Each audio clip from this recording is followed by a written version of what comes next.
മാമലയിൽ വാഴുന്ന പൊൻവിളക്കേ കൈവെടിയല്ലേ പൂങ്കാവനം ദൂരയല്ലേ പൊരുളേ ഓ തീയാറത്താര.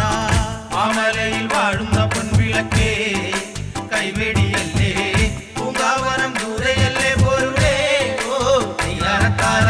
പാതാലയത്തിന് നാഥനും നീയേ അവരിൽ തോഴൻ അയ്യനും നീയേ മഹിഷിയെ മർദ്ദിച്ച മർദ്ദകൻ നീയേ പഞ്ചമാതാവിനും മന്നനും നീയേ പാപജാലം പാടെ തകർത്തെറിയാൻ നിൻ പാതാരവിന്ദം പുഷ്പാർച്ചന ചെയ്തു നമസ്കരിച്ചേ ഓ തീയാറത്താര. പാപജാലം പാടെ തകർത്തെറിയാൻ നിൻ പാതാരവിന്ദം പുഷ്പാർച്ചന ചെയ്തു നമസ്കരിച്ചേ